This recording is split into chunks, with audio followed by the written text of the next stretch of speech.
চট্টগ্রাম বিশ্ববিদ্যালয়ের ঘটনা দেখেছেন কি ভয়াবহ। আমাকে ছাত্র ওখানকার যারা আছেন তারা কালকে বললেন, কালকে প্রেস ক্লাবে আমরা একটা মানববন্ধন করছিলাম, সেখানে বললেন অন্তত 1000 ছাত্র আহত হয়েছে, 2 জন আইসিইউতে আছে।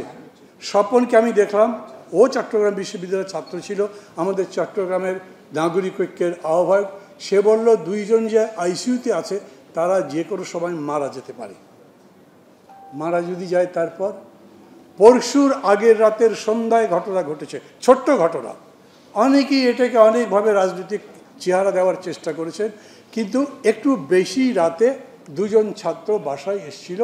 চট্টগ্রাম বিশ্ববিদ্যালয়ের অনেক ছাত্র বিশ্ববিদ্যালয় ক্যাম্পাসের বাইরে, হল নয়, হলে সিট পায়নি, বাসা ভাড়া করে থাকে। সেই বাসায় ঢোকার ব্যাপারে দারোয়ান বাধা দিয়েছে, সেই নিয়ে গোলমাল। তারপরে কাহিনী, পরের দিন সারাদিন ধরে ছাত্রদের উপরে নির্যাতন করা হলো, একটা পুলিশ যায়নি। তারপরে রাত্রে কিংবা পরদিন আর্মি গেছে। কিভাবে গেল? স্বপন আমাকে বলল যে professor Yunus, chief of this government, উনি ফোন করেছেন, তারপরে আর্মি গেছে।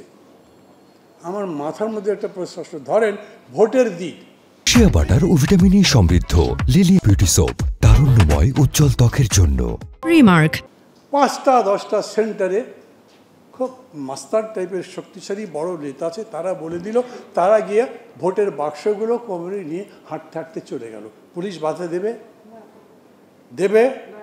আপনারা মনে করেন দেবে? আমার তো ভরসা হয় না। আমার এলাকায় আমার থানার প্রেসিডেন্টকে বিএনপির লোকজন ছুরি মেরেছে, হামলা করেছে। আমি সর্বোচ্চ জায়গায় কমপ্লেন করেছি। করবার পরে আমি মামলা দিতে গেছি, পুলিশ মামলা নেয়নি। বলে তারা মামলা নেওয়া যাবে না। কেন? বলে উপরের নির্দেশ আছে। আমি বলি ভাই কত উপর, আমাকে দেখতে দেন, আমি সেখানে যেতে চাই। সেই উপর আমি দেখতে পারিনি। কে কাকে আটকাবে বলেন তো? আমি দেখলাম প্রফেসর ইউনুস সভা করছেন 3টা দলের সাথে। সেই 3টা দলকে কিভাবে উনি বাছাই করলেন আমি জানি না। আমাদেরকে আবার দাওয়াত করেছে, আজকে আমাকে দাওয়াত করেছে। সাকিকে করেছে নাকি আমি জানি না।